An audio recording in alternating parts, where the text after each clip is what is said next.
और आपको क्या लगता है कि आतंकवादी आएगा, सोचेगा यार फीलिंग एक्साइटेड, अपना वो व्हाट्सएप या फिर फेसबुक पे वॉल पे लिखेगा फीलिंग एक्साइटेड, आज बम फोड़ने का मन कर रहा है, मैं जा रहा हूँ बम फोड़ने। वो बम ऐसे फोड़ने जाएगा, वो सब कुछ बताएगा व्हाट्सएप और फेसबुक पे भी मैं जा रहा हूँ। यानी आप अब फेसबुक पे क्या बोलोगे, आप व्हाट्सएप पे क्या बोलोगे, आप इंस्टाग्राम पे क्या बोलोगे, जल्दी यूट्यूब पे क्या बोलोगे, सब गवर्नमेंट तय करने वाली है कि आप एक आम नागरिक हो, आप सच्चे नागरिक हो, आप झूठे नागरिक हो, आप देश प्रेमी हो, आप देशद्रोही हो, आप कौन हो। ये सारे फैसले अब सरकारों के हाथ में हैं।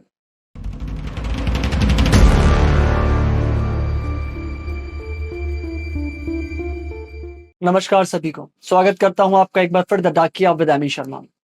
आज हिंदुस्तान में सबके दिमाग में एक प्रश्न घूम रहा है, बहुत तेजी से घूम रहा है कि क्या हिंदुस्तान से फेसबुक, व्हाट्सएप और इंस्टाग्राम ब्लॉक कर दिए जाएंगे, इनको बंद कर दिया जाएगा। सरकारों ने इन सोशल प्लेटफॉर्म के लिए कुछ नए नियम लागू करे थे। 25 फरवरी 2021 को इन्हें 3 महीने का समय दिया गया था कि सरकारों के द्वारा दिए गए नए नियम ये अपने सोशल साइट्स पे लागू कर दें। कुछ सोशल साइट्स का ये कहना है कि अभी हमारे हेड ऑफिस से हमारे पास उसके ऑर्डर नहीं आए हैं। कुछ सोशल साइट्स का ये कहना है कि हमें कुछ और समय दिया जाए इस चीज के लिए। आपको बता रहा हूं पूरा मामला क्या है, इससे होने वाले फायदे क्या होंगे और इससे होने वाले बहुत सारे नुकसान क्या होंगे। इन नियमों के तहत इन सोशल साइट्स को, जो कि बाहर से ऑपरेट हो रही हैं, हिंदुस्तान में भी एक एड्रेस देना पड़ेगा जहां पर अगर इन लोगों से कोई गलती काम करते हैं तो सरकार इन पे कार्रवाई कर सके। इनके जिम्मेदार लोग वहां बैठे हों, इनके अधिकारी वहां बैठे हों, जहां जाकर उनसे प्रश्न पूछा जा सके कि आपके सोशल साइट्स पे ये गलती कैसे हुई। अच्छी बात है। दूसरी बात है कि आपत्तिजनक जितने भी टिप्पणियां होती हैं, आपत्तिजनक जितनी भी पोस्ट होती है, उनको ट्रेस किया जाए और उनको रोका जाए। यह भी हिंदुस्तान में बैठ के ही करना होगा। बहुत अच्छी बात है, इससे अफवाहें फैलने का खतरा बहुत कम हो जाएगा। खास तौर पे जो आम आदमी अफवाह फैलाता है, जिसकी औकात ही नहीं होती है कुछ, वो तो बेचारा कुछ कर नहीं पाएगा, क्योंकि वो करने लायक पहले भी कुछ नहीं था।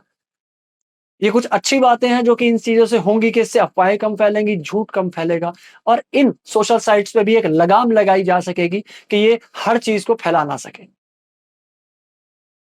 इंफॉर्मेशन टेक्नोलॉजी की धारा 89 यानी 79 धारा के अंतर्गत इन लोगों को, सोशल साइट्स को, यह फ्रीडम मिलती है, यह आजादी दी जाती है कि अगर हम इस पे कोई एक इंसान इस पे कोई गलत पोस्ट डालता है और वो आगे फैल जाता है, तो ये इस धारा 89 के तहत बच जाते हैं बिचौलिए होने की वजह से, कि हम लोग सिर्फ बिचौलिए हैं, हम लोग सिर्फ बीच का काम करते हैं। किसी ने डाली, किसी ने देखी, हम लोग नहीं इस बात को जानते, तो इन पे कोई कार्रवाई नहीं होती। बट अब इस नए नियम के तहत इन लोगों पर भी कार्रवाई हो जाएगी अगर इनके सोशल प्लेटफॉर्म के थ्रू कुछ भी ऐसा आपत्तिजनक फैलाया जाता है जिससे सामाजिक अस्थिरता फैले या कुछ भी ऐसी चीज जिससे समाज को नुकसान पहुंचता हो। इसी चीज को लेके आज ही 26 मई को व्हाट्सएप हाई कोर्ट पहुंचा है, यह बताने के लिए कि इससे जो अ, संविधान का उल्लंघन हो रहा है, जो एक प्रति व्यक्ति आजादी होती है, जो आजादी हमें मिली है, वो खत्म होने वाली है लोगों की। रीजन, व्हाट्सएप ये का ये कहना है कि हमारी जो चैट होती है, जो हमारी बात होती है व्हाट्सएप पे दो आदमियों के बीच में, ये एनक्रिप्टेड होती है। एनक्रिप्टेड का मतलब होता है कूट भाषा। यानी व्हाट्सएप के हिसाब से वो खुद नहीं देख सकता कि दो आदमी आपस में क्या बात हो रहे हैं, जिससे उनकी प्राइवेसी बनी रहे, उनकी प्राइवेट लाइफ में कोई असर ना आए। और अगर सरकारों के नियम व्हाट्सएप मानता है, तो जहां से ये मैसेज, अगर कोई भी आपत्तिजनक मैसेज शुरू होता है, तो व्हाट्सएप की रिस्पॉन्सिबिलिटी होगी, व्हाट्सएप की जिम्मेदारी हो जाती है कि उस पहले नंबर से जहां से वो अफवाह फैली थी, जहां से वो गलत न्यूज फैली थी, उसको ट्रेस करके वो बताए कि यहां से फैली है। लेकिन व्हाट्सएप के हिसाब से अगर व्हाट्सएप इस चीज को ट्रेस करने की कोशिश करता है, तो उसको हर उस मोबाइल के अंदर से गुजरना पड़ेगा जहां जहां वो मैसेज फैला था, जिस जिस मोबाइल से उस मैसेज को देखा गया था, जहां जहां वो मैसेज फॉरवर्ड हुआ था। इससे हमारी प्राइवेसी खत्म हो जाएगी। और आपको क्या लगता है कि आतंकवादी आएगा, सोचेगा यार फीलिंग एक्साइटेड, अपना वो व्हाट्सएप या फिर फेसबुक पे वॉल पे लिखेगा फीलिंग एक्साइटेड, आज बम फोड़ने का मन कर रहा है, मैं जा रहा हूँ बम फोड़ने। वो बम ऐसे फोड़ने जाएगा, वो सब कुछ बताएगा व्हाट्सएप और फेसबुक पे भी मैं जा रहा हूँ। कमाल की गवर्नमेंट है और कमाल के नियम लाती है। अब बता रहा हूं होने वाले नुकसान, जो कि बहुत ज्यादा होने वाले। सबसे पहला प्रश्न, ये निर्धारित कौन करेगा, ये बताएगा कौन कि फेसबुक पे आने वाली कौन सी पोस्ट, व्हाट्सएप पे जाने वाला कौन सा मैसेज सच है या झूठ है। हो सकता है वो मैसेज सिर्फ एक आदमी ने देखा और वो बिल्कुल सच्चा हो, लेकिन वो हमारे गवर्नमेंट के अगेंस्ट हो, तो क्या उसे झूठ मान लिया जाएगा और उसे बंद कर दिया जाएगा? उस पर भी देशद्रोही होने का आरोप लगा दिया जाएगा? बोलने की आजादी कम होने वाली है सबकी। अब बोलना कम हो जाएगा। आप लोग घबराओगे कि यार सच्ची न्यूज़ है पर पता नहीं गवर्नमेंट क्या सोचे मेरे बारे में। तो सबसे बड़ी बात है कि सच और झूठ का निर्धारण कौन करेगा? कौन निर्धारित करेगा? कौन ये तय करेगा कि ये खबर सच्ची है या झूठी है? क्योंकि आम आदमी अगर गलती से भी झूठ बोल देता है तो उसे देशद्रोही बोला जाता है, और सरकारें जानबूझ के झूठ बोलती हैं तब भी उसे राजनीति का नाम दिया जाता है।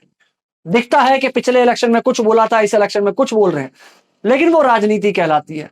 आम आदमी अगर गलती से भी झूठ बोल देता है या उसे कुछ पता लगता है कहीं से और वो बोल दे कि यार मुझे पता लगा था, तो वो देशद्रोही कहलाता है। दूसरी बहुत बड़ी खामी, अब आप लोगों की चैट, आपकी फैमिली चैट, आप लोगों की फैमिली के बारे में बातें, आप लोगों की पर्सनल लाइफ पर्सनल नहीं रहेगी। आप क्या किससे शेयर कर रहे हो, क्या शेयर कर रहे हो, ये सब कुछ इन सोशल साइट्स को पता करना जरूरी होगा। अगर गवर्नमेंट पे आपकी हल्की सी भी नजर है, यानी आपने गवर्नमेंट को तू बोल दिया और गवर्नमेंट को लगा इसने तू बोला है, तो बस आपकी पूरी पर्सनल लाइफ बर्बाद कर दी जाएगी। आपकी फैमिली की सारी डिटेल्स चली जाएंगी, आपकी पर्सनल लाइफ की डिटेल्स उनके पास चली जाएंगी कि आपकी पर्सनल जिंदगी में चल क्या रहा है। यानी आप लोगों की पर्सनल लाइफ खत्म, बिल्कुल खत्म।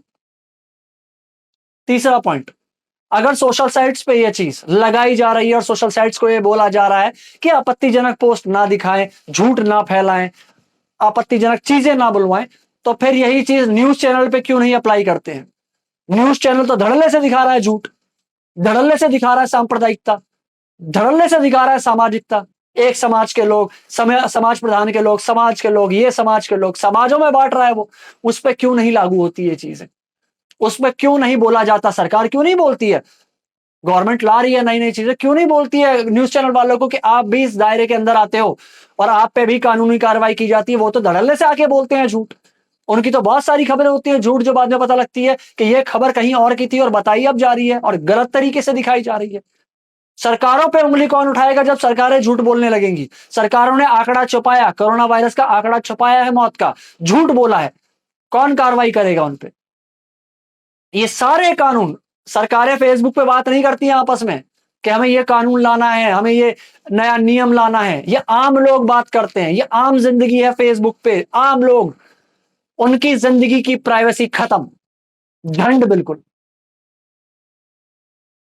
अगर ये चीज कोर्ट डिसाइड करता है कि हमने फेसबुक पे या व्हाट्सएप पे क्या शेयर करा है वो आपत्तिजनक है या नहीं है, तब तो शायद हम एक बार बच जाए।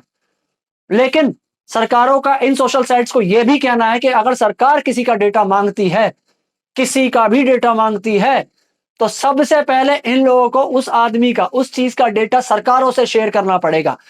यानी आप अब फेसबुक पे क्या बोलोगे, आप व्हाट्सएप पे क्या बोलोगे, आप इंस्टाग्राम पे क्या बोलोगे, जल्दी यूट्यूब पे क्या बोलोगे, सब गवर्नमेंट तय करने वाली है। सब सरकार बताएगी कि ये सच है, ये झूठ है, ये दिखाने लायक है, ये दिखाने लायक नहीं है, ये हमारे साथ है, ये हमारे अगेंस्ट है। आप लोगों को और हम लोगों को बहुत सारी बातें हैं हिंदुस्तान से बाहर की जो पता लगती है सोशल साइट्स के थ्रू। हमारे दोस्त बाहर रहते हैं, हमारी हमसे उनकी बातें होती है, हमें पता लगता है कि बाहर क्या हो रहा है। न्यूज वाले नहीं दिखाते हैं, और हो सकता है हमें वो न्यूज ना देखनी हो जो न्यूज वाले दिखा रहे हो। मुझे किसी और बारे में जानना है जिसके मैं फेसबुक पे जाऊंगा या व्हाट्सएप पे अपने दोस्त से पता करूंगा कि भाई वहां क्या हो रहा है, तो ये क्या नियम का उल्लंघन कहलाएगा? मैं जानकारी लेना चाह रहा हूं। फॉर एग्जाम्पल, मान लीजिए उदाहरण के तौर पे जम्मू कश्मीर में कोई चीज घटती है और मुझे लगता है कि मेरा वहां कोई दोस्त रहता है और मुझसे पूछना चाहूं कि जम्मू कश्मीर में क्या हो रहा है, तो क्या यह नियम का उल्लंघन कहलाएगा? क्या सरकार टेररिस्ट मान लेगी कि इसने जम्मू कश्मीर के बारे में कैसे पूछ लिया? क्या सरकार बंगाल से पूछने, अगर बंगाल में कुछ होता है और हम वहां पूछ लेते हैं तो सरकार क्या हमें आतंकवादी घोषित कर देगी? ये सारे फैसले अब सरकार लेने वाली है कि आप एक आम नागरिक हो, आप सच्चे नागरिक हो, आप झूठे नागरिक हो, आप देश प्रेमी हो, आप देशद्रोही हो, आप कौन हो। ये सारे फैसले अब सरकारों के हाथ में है। कुछ नियम बहुत अच्छे लगते हैं शुरुआत में, जब आते हैं ना बहुत अच्छे लगते हैं शुरुआत में। आज अगर ये सारी सोशल साइट्स मिलके ये नियम का पालन कर भी लेती है तो सरकारों ने ये कहा है कि अब कार्रवाई आप पर भी की जाएगी। यानी बैन ये आज नहीं होंगे तो कभी भी हो सकते हैं। सरकार जब मर्जी चाहे किसी भी सोशल साइट पे अपना गाज गिरा सकती है। आपकी पर्सनल लाइफ खत्म। अब आप फोन पे बात करना, व्हाट्सएप नहीं कर पाओगे, मैसेज करना, फिर से आप लोग आज से 20 साल पीछे चले जाओगे। आप लोग अपने फोटो शेयर नहीं कर पाओगे, आप मेल पे करोगे। और कल को हो सकता है गवर्नमेंट बोले अब ये सोशल साइट्स तो हमने काबू कर ली हैं, अब मेल्स में भी काबू करो। अब आम आदमी का फोन भी रिकॉर्ड करना स्टार्ट करो, अब उनके मैसेज भी ट्रेस करना स्टार्ट करो। कोई बड़ी बात नहीं है, क्योंकि कोई भी आतंकवादी, खुद एक समझदार इंसान या कोई भी बेवकूफ, साला बेवकूफ से बेवकूफ आतंकवादी भी होगा ना, वो भी व्हाट्सएप पे स्टेटस लगा के नहीं जाएगा। फेसबुक पे feeling excited, I am feeling great today, चलो let's have a bomb blast, नहीं बोलेगा। उन लोगों का सोच अलग होती है जो एक आम आदमी नहीं, हम लोगों को समझ में नहीं आता है। हम लोगों को समझ में आता है हमारी सोशल लाइफ, हमारी फैमिली, हमारी गेट टुगेदर, हमारा फ्रेंड सर्कल जो कि इन सोशल साइट्स के थ्रू हमसे जुड़ा हुआ है, जो आज हम जब बहुत दूर है लेकिन हमसे जुड़े हुए हैं। व्हाट्सएप पे हमें कॉलिंग का फीचर मिलता है फ्री में। वो सब कुछ सरकारें देखना चाहती हैं। अब सब कुछ सरकारें डिसाइड करेंगी। अब फैसला आपको लेना है कि ये कानून अच्छा आया है या बुरा आया है। दिल्ली में याद है आप लोगों को, ये पोस्टर देखिए। इस पोस्टर में सिर्फ ये बोला गया था कि हमारे बच्चों की वैक्सीन विदेश क्यों भेज दिया मोदी साहब। इसमें क्या ऐसा आपत्तिजनक आप लोगों को लगता है कि इन लोगों ने गुनाह कर दिया? क्या ये आतंकी पोस्ट है? क्या इसमें कोई गंदी भाषा का प्रयोग किया गया? क्या है इसमें? 25 लोगों के खिलाफ इस एक पोस्टर की वजह से एफआईआर लॉन्च हो गई, एक केस दर्ज हो गया सिर्फ इस पोस्टर की वजह से। और वो भी वो लोग नहीं थे जिसने ये पोस्टर बनवाया, वो लोग थे जिनको ठेका दिया गया था, जो कि लॉकडाउन की वजह से बेरोजगार हो गए थे। कोई रिक्शे वाला था, कोई लकड़ी का फ्रेम बनाने वाला था, एक 19 साल का स्कूल का ड्रॉप आउट था, कोई कुछ मजदूर थे सारे। 25 लोगों पे एफआईआर कर दिया गवर्नमेंट ने। तो क्या अगर ये आजादी छिन गई, पूछने की सवाल क्यों, तो क्या सोशल साइट्स की आजादी खतरनाक नहीं है जाना हमारे हाथ से? अब सिर्फ हम वही देख पाएंगे जो न्यूज वाले हमें दिखाना चाहते हैं, सिर्फ वही समझ पाएंगे हम। अब हमारी बाहर की आजादी खत्म हो जाएगी अगर ये साइट्स हमारे यहाँ से ब्लॉक कर दी जाती है, या अगर इन नियमों के तहत इन्हें लागू करके भी लाया जाता है तो लोग डरेंगे अपनों से बात करने में। पता नहीं कौन सी बात किसे बुरी लग जाए गवर्नमेंट की और उठा के बंद कर दे, यूपीए लगा दे, एनएसए लगा दे, देशद्रोही बोल दे, बड़ी बात नहीं हो, आतंकवादी भी बोल दे। क्या होगा आगे? हमारी फ्रीडम, हमारी आजादी कहाँ गई? खत्म। सोच आजाद है, बोल आजाद नहीं है हिंदुस्तान में। ध्यान रखिएगा अपना, सावधान रहें, स्वस्थ रहें, मस्त रहें, जबरदस्त रहें, और कोशिश करते रहें कि लोगों को जागरूक होते रहें। धन्यवाद।